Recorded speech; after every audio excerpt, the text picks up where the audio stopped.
नीतू और शीनू दो बहनें थीं। बचपन से ही उन दोनों की कम बनती थी। उन दोनों बहनों में 36 का आंकड़ा था। अंदर से शीनू के चीखने की आवाज आई। तेरी हिम्मत कैसे हुई मेरा बैग खोलने की? पहली बात तो मैं तुझसे बड़ी हूँ, इसलिए तमीज में बात कर। और मैंने तेरे बैग से रिक्शे के लिए सिर्फ 12 रुपए निकाले थे, क्योंकि मेरे पास खुले नहीं थे। उनकी माँ विमला बोली, शीनू, नीतू तेरी बड़ी बहन है, कुछ तो तमीज रख।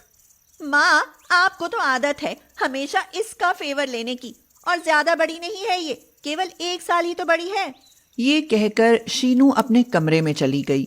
माँ, तुम भी किसे समझा रही हो? इसकी समझ में नहीं आने वाला। पता नहीं इसे कब अक्ल आएगी।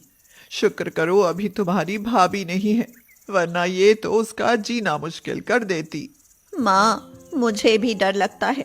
अगर ससुराल में मुझे भी शीनू के जैसी ननद मिल गई तो क्या होगा? ननद तो होती ही लड़ने के लिए है। जानती है, जब तुम्हारी बुआओं की शादी नहीं हुई थी, तब वो तुम्हारे पिताजी को भड़का कर मेरी खूब पिटाई करवाती थी। नीतू जब अपनी माँ के मुंह से अपनी बुआओं का अत्याचार सुनती थी तो उसकी रूह कांप उठती थी।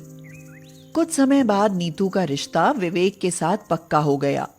विवेक की एक बहन थी, राशि। नीतू अपनी माँ से बोली, माँ, मुझे डर लग रहा है। डर? कैसा डर? माँ, विवेक की बहन भी शीनू जैसी हुई तो? हुई भी तो कौन सा उम्र भर तेरे साथ रहेगी? अरे शादी होकर वो तो ससुराल चली ही जाएगी ना। माँ, मुझे तो ऐसा लगता है कि वो मेरी सास बनकर रहेगी, क्योंकि सासू माँ तो है नहीं, घर में उसी की चलती होगी। ससुर जी तो बिल्कुल शांत बैठे थे, जैसे कुछ जानते ही ना हो। पहले से ही मत डर, जो होगा देखा जाएगा। नीतू के दिमाग में दिन रात यही चलता रहता कि कहीं उसकी ननद भी उसकी बहन जैसी ना हो। बाकी रही सही कसर शीनू पूरी कर देती और कहती रहती, पूरी हीरोइन है तेरी ननद, तुझे तो वह गवार समझती होगी। मान मत मान, मुझे तो ऐसा लगता है तुझे पसंद भी इसीलिए किया होगा कि तू गवार सी जो दिखती है, कम से कम उससे दब कर तो रहेगी। शीनू, बस कर, बहुत हो गया। तेरी ननद नहीं है तो इसका मतलब ये नहीं कि तू मेरी ननद को कुछ भी कहेगी। समय गुजरता गया और वह समय भी आ गया जब नीतू विवेक के घर दुल्हन बनकर पहुंच गई। ससुराल पहुंचने से पहले नीतू ने देखा कि विवेक की आंखों में आंसू थे। उसने पूछा, अरे, आपकी आंखों में आंसू? क्या हुआ विवेक? विदा होकर तो मैं अपने घर से आई हूँ, रोना तो मुझे चाहिए और रो आप रहे हैं। नीतू, अगर आज माँ होती तो दरवाजे पर हमारे स्वागत के लिए वो तैयार खड़ी होती, लेकिन ये सब तो भगवान की मर्जी से होता है। शायद भगवान ऐसा ही चाहते हो। आप दुखी मत हो। लेकिन घर का नजारा तो कुछ और ही था। राशि ने उनके स्वागत की सारी तैयारियां की हुई थीं। राशि ने सारी रस्मों के साथ अपनी भाभी का स्वागत किया और कहा, भाभी, माँ नहीं है, इसलिए मुझे जैसा ठीक लगा मैंने वैसा किया, ताकि आपके मन में कोई अरमान न रह जाए। कोई कमी रह गई हो तो मुझे माफ कर देना। राशि की बात सुनकर नीतू का मन भर आया। वह बोली, इतना अच्छा स्वागत तो मैंने आज तक किसी का नहीं देखा। तुमने कोई कमी नहीं छोड़ी राशि, मैं बहुत खुश हूँ। राशि उन्हें अंदर ले गई। नीतू देखती थी कि राशि उसकी बहुत परवाह करती है। उस घर में सब कुछ नीतू की पसंद पूछकर किया जाता था। एक दिन नीतू की आंखें भर आईं। वह सोचने लगी, मैं कितनी भाग्यशाली हूँ जो मुझे ऐसी ननद मिली। बस अब राशि के हाथ पीले हो जाएं तो मैं भी अपना कर्तव्य पूरा करूं। उधर शीनू की भी शादी हो चुकी थी और कुछ दिनों बाद राशि की भी शादी हो गई। राशि के जाने के बाद नीतू को एहसास हुआ कि उसने अपनी ननद को ही नहीं, बल्कि उसके रूप में बहुत सारे रिश्तों को भी खो दिया है। 2 साल बाद, विवेक, आज राशि आ रही है। जानते हो, वह माँ बनने वाली है, इसीलिए मुझे बच्चे की शॉपिंग कराने ले चलो। अरे वो माँ बनने वाली है, अभी बनी नहीं है, इसलिए सही समय आने दो। मैं तुम्हारी शॉपिंग भी करा दूंगा, और तुम्हारी बहन भी तो प्रेग्नेंट है, सुना है कि उसको जुड़वां बच्चे हैं, कुछ उसका भी ध्यान है? हाँ, दोनों का 7वां महीना है। बस दोनों सही सलामत अपने बच्चों को जन्म दे दें, भगवान से मेरी यही प्रार्थना है।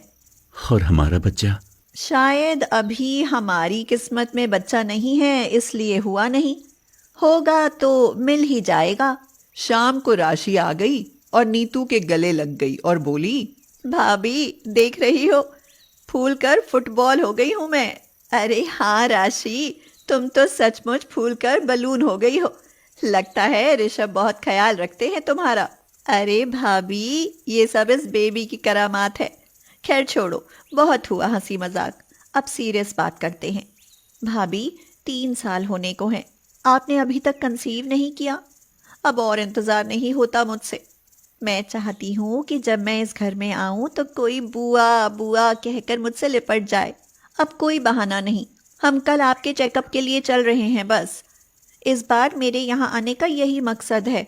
अगले दिन राशि, विवेक और नीतू डॉक्टर के पास पहुंच गए। सारी जांच होने के बाद पता चला कि वह कभी मां नहीं बन पाएगी। नीतू ये सुनकर रोने लगी।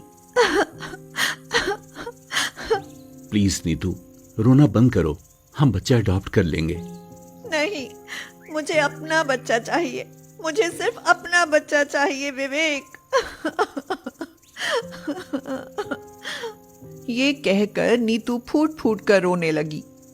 राशि और विवेक ने उसे बहुत समझाया, लेकिन वह नहीं समझ पाई और डिप्रेशन में चली गई, जिससे उसकी तबीयत बहुत खराब रहने लगी। 2 महीने में नीतू ने बिस्तर पकड़ लिया। यहाँ तक नौबत आ गई कि उसे हॉस्पिटल में एडमिट करना पड़ा। उसी समय शीनू और राशि की डिलीवरी का समय भी हो चुका था। जिस हॉस्पिटल में नीतू थी, उसी हॉस्पिटल में शीनू ने 2 जुड़वा बेटों और राशि ने भी एक बेटे को जन्म दिया। विवेक शीनू के पास जाकर बोला, शीनू, भगवान ने तुम्हें 2 बेटे दिए हैं, क्या तुम अपना एक बच्चा नीतू को दे सकती हो? अगर वो इसी तरह डिप्रेशन में रही तो वो मर जाएगी। नहीं जीजू, भला मैं अपना बच्चा किसी और को कैसे दे सकती हूँ? नहीं नहीं, ये मुझसे नहीं होगा। नीतू ने ये सब पर्दे के पीछे से सुन लिया और खुद के आंसू रोक नहीं पाई और अपने बेड पर जाकर रोने लगी। नीतू को देखकर शीनू और विवेक उसके पीछे पीछे चले गए तो देखा कि राशि अपने बेटे को गोद में लेकर नीतू के पास खड़ी थी और कह रही थी, भाभी इसे पकड़ो। मैं नहीं, आज से आप ही इसकी माँ हो। मैं तो इसे जरा भी नहीं संभाल पाऊंगी। आज से ये मेरी नहीं, आपकी जिम्मेदारी है। नीतू राशि का हाथ पकड़कर बोली, राशि, तुम कैसी माँ हो जो अपने बच्चे को किसी और को सौंप रही हो? तुम्हारा तो एक ही बेटा है और एक ये मेरी बहन है जो